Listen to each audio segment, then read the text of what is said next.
Vous devez avoir une vision d'où vous voulez aller, mais tout aussi important, vous devez avoir un plan pour y arriver. Je crois en ce plan, j'y crois fermement. Et il n'y a que 5 points à ce plan, ce n'est pas très compliqué. Peu importe la phase de votre vie dans laquelle vous êtes, mais avant que je vous donne le plan, je veux que vous vous posiez cette question. Si je ne rentrais pas à la maison, à qui je manquerais et pourquoi? Si je n'allais pas au travail, à qui je manquerais et pourquoi? Si notre organisation faisait faillite, à qui on manquerait et pourquoi? Parce que ce dont nous devons nous assurer, c'est que nous faisons la différence, que nous sommes différents de tous les autres, que nous avons un objectif, que nous avons un rôle et que nous défendons quelque chose. Le plan que nous avons a 5 points. Le premier, c'est l'attitude que vous choisissez d'avoir. Et j'insiste que vous choisissez parce que c'est un choix. Et vous êtes comme moi, personne ne va vous motiver, personne ne va vous remonter à bloc, personne ne va vous faire de discours de motivation. C'est à vous de définir le tempo et l'attitude. Parce que les gens adopteront votre attitude. Quelle est votre attitude quand les choses vont mal? Vous voyez, mesdames et messieurs, vous pouvez réussir alors même que personne d'autre ne croit en vous. Vous n'avez aucune chance de réussir si vous ne croyez pas en vous-même. L'attitude de quelqu'un est beaucoup plus importante que son talent. Ce que vous êtes capable de faire est déterminé par le talent que Dieu vous a donné. Bien faire quelque chose est déterminé par votre motivation. Ou si vous faites quelque chose. Mais comment vous faites quelque chose est déterminé par votre attitude. Associez-vous à des personnes avec la bonne attitude également. Le deuxième point, c'est que vous devez avoir une passion pour la victoire. Vous devez avoir une passion pour la réussite. Je ne demande pas à nos athlètes s'ils veulent gagner. Tout le monde veut gagner quand un groupe joue, que la foule vous acclame et que vous passez à la télé. La question que je vous pose, c'est pouvez-vous accepter la défaite? Pouvez-vous accepter l'échec? Pouvez-vous accepter la médiocrité? Parce que si vous pouvez, c'est exactement ce que vous aurez. Parce que vous ne pouvez pas réussir sans faire de sacrifices, c'est absolument impossible. Vous voyez, mesdames et messieurs, si vous me montrez un parent accompli, un époux accompli, je sais les sacrifices que ces personnes ont dû faire pour gagner parce que vous ne pouvez pas réussir sans faire de sacrifices. Les perdants appellent ça une punition.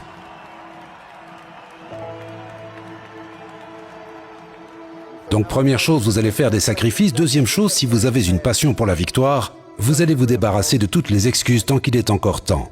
Très souvent, quand on a un problème ou une difficulté, on arrête de se concentrer sur les atouts et les talents et les capacités et les opportunités et on commence à regarder les problèmes et les difficultés. Je pourrais parler des heures sur la passion pour la victoire. Ça m'amène au point numéro 3. Restez concentrés sur ce que vous faites. Vous voyez, mesdames et messieurs, c'est pas très compliqué, je suis pas très intelligent. Mais tout ce que j'essaye de faire, c'est d'avoir du bon sens. La seule façon dont j'ai réussi à m'en sortir, je suis pas intelligent. J'allais à l'école surtout pour manger mon déjeuner, aucune autre raison, mais... Face au doute, j'utilisais le bon sens. La première fois dont je me souviens en avoir fait preuve, c'était en 5e. Il y avait une nonne qui s'appelait Sœur Marie Harriet. Elle m'aimait pas beaucoup, elle trouvait que j'étais pas très intelligent, et un jour j'ai passé un examen important, et je ne connaissais pas beaucoup de réponses, donc j'ai terminé avant tout le monde parce que mon devoir était une page blanche. Et j'ai commencé à regarder autour de moi par ennui, je ne cherchais pas à tricher, je portais des lunettes, je ne voyais rien de toute façon.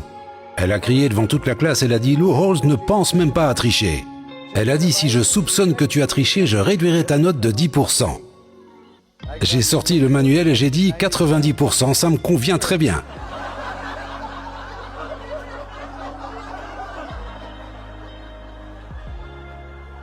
Mais faisons preuve de bon sens. Tout ce que vous faites, c'est que vous trouvez des réponses aux problèmes que les gens ont et montrez comment vous pouvez les aider à les résoudre mieux que quiconque. Et acceptez-le.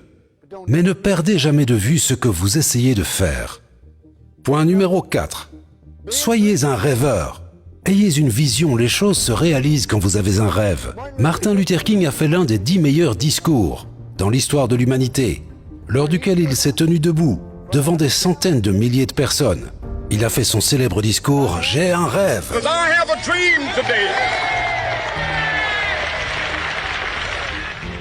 Ça a motivé les gens, ça a inspiré les gens à améliorer le pays. Un homme avait un rêve. Il avait un rêve et il en a parlé. J'ai un rêve. Et avec tout le respect que je dois à Martin Luther King, laissez-moi vous poser une question. Pensez-vous que son discours aurait eu le même effet si Martin Luther King s'était présenté pour dire « Il y a un plan stratégique que je veux vous montrer ». J'étais père au foyer. J'étais père au foyer et je me sentais découragé et ma femme m'a acheté un livre. Et les seules choses qui changeront qui vous êtes maintenant par rapport à qui vous serez dans 5 ans sont les livres que vous lisez, les gens que vous rencontrez et les rêves que vous avez. Donc les enfants faisaient une sieste et je l'ai juste feuilleté et ils parlaient du fait d'avoir des objectifs. Et ils suggéraient de prendre un bout de papier et de faire 5 colonnes, ce que j'ai fait. La première colonne, c'était les choses que je voulais faire en tant que mari et que père. La deuxième colonne, c'était les choses que je voulais faire pour ma foi. La troisième colonne, c'était ce que je voulais accomplir financièrement.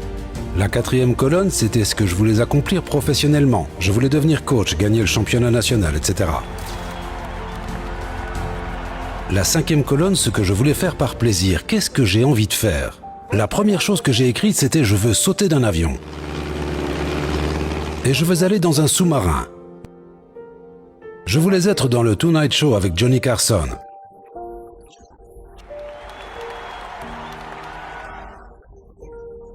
Je veux faire du rafting en eau vive sur la rivière Snake pendant 4 jours et 3 nuits. Je veux apprendre à faire de la magie, je veux faire un ace au golf. Je veux jouer sur le meilleur terrain de golf au monde, je veux aller dîner à la Maison Blanche. Je veux aller voir le pape. Je veux aller à Pamplune et courir avec les taureaux avec une personne plus lente que moi. Vous savez?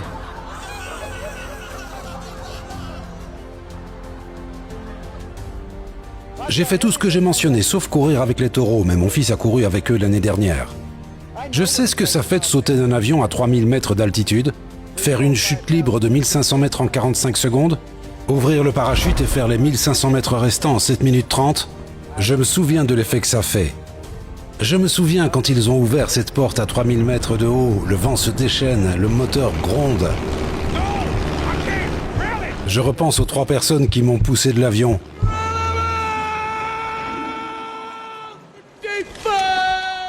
Je ne le referai jamais. Mais ne passez pas votre vie à être spectateur, participez. Les rêves font que les choses se réalisent. Vous devez avoir une vision d'où vous voulez aller. Mais ne faites pas l'erreur que j'ai commise. J'ai fait beaucoup de choses stupides, je ne regrette rien sauf une chose. Une fois à l'université Notre-Dame, on a intégré le programme au plus bas. Miami battu 58-6 dans le dernier match précédant l'année de mon arrivée. On est arrivé à l'université de Notre-Dame et on a amené le programme au top. Pendant 9 années d'affilée, on est allé aux Bowls du 1er janvier et ensuite on gagnait tout. Personne ne l'a fait avant nous et personne ne l'a fait depuis.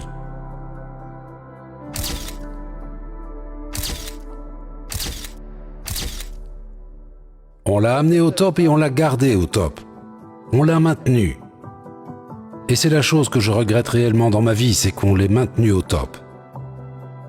La règle dans la vie, c'est que soit tu grandis, soit tu meurs. Les arbres, soit ils grandissent, soit ils meurent, pareil pour l'herbe, pareil pour le business, pareil pour le mariage, et pareil pour une personne.